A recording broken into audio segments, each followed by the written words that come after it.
Baik, assalamualaikum warahmatullahi wabarakatuh.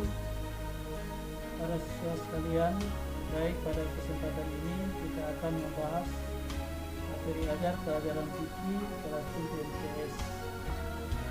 Saya selaku guru penapu kelas 7 SPDI yang mengajar di MTS Al-Azhar Unpad. Pada kesempatan ini kita akan membahas tentang najis dan cara membersihkannya. Para siswa sekalian, bahwa standar kompetensi kita pada kesempatan kali ini yakni melaksanakan ketentuan tahara atau bersuci. Kompetensi dasar atau KD adalah menjelaskan macam-macam najis dan tata cara taharanya atau bersucinya.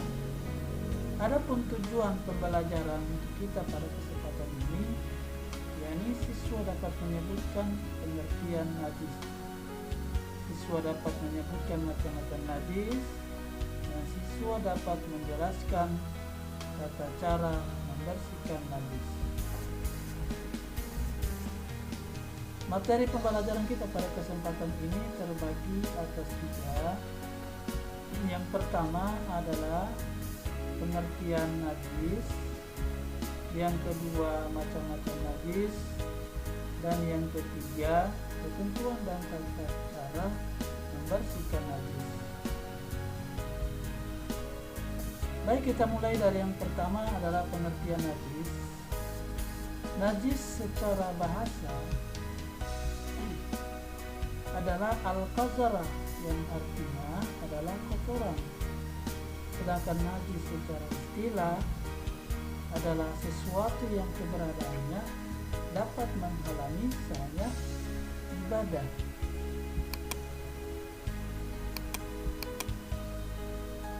Selanjutnya B, macam-macam najis. Berikut ini saya sampaikan contoh najis. Yang pertama darah, kedua air liur anjing, yang ketiga bangkai makhluk hidup kecuali bangkai manusia, ikan dan belalang, yang keempat nanah, yang kelima babi, dan yang keenam adalah amal.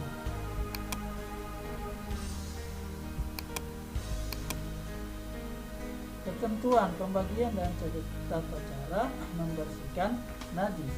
Bahwa najis secara umum dibagi atas 3. Yang pertama, najis mukhaffafah. Najis mukhaffafah ini biasa juga disebut sebagai najis ringan.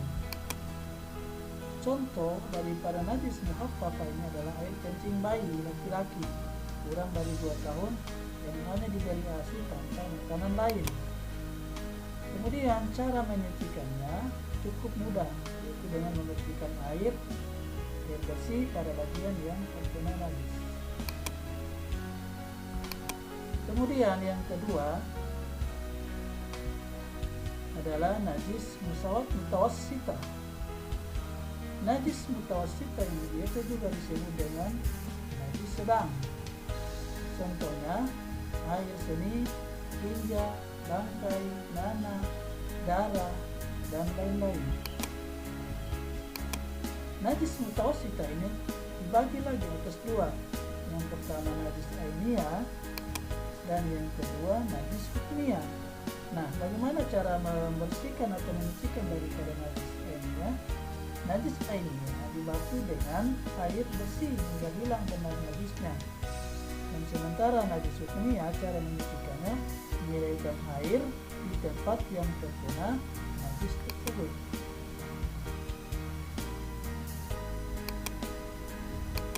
Kemudian yang ketiga adalah najis mughalladzah.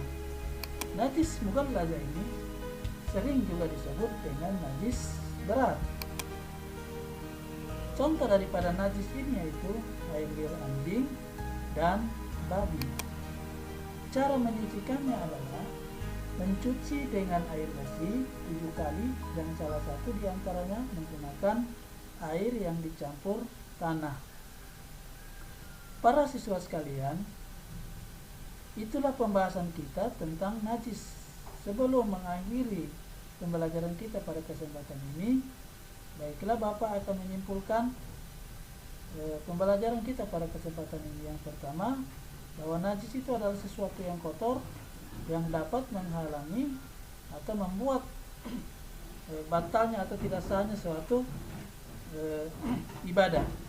Selanjutnya, bahwa najis itu terbagi atas 3, najis mukhaffafah, najis ringan, yang kedua najis mutawassithah, najis sedang, dan yang ketiga adalah najis mughallazah atau najis berat. Itulah pertemuan kita atau pembahasan kita pada kesempatan ini. Sampai berjumpa lagi. Selamat belajar. Semoga bermanfaat. Terima kasih. Assalamualaikum warahmatullahi wabarakatuh.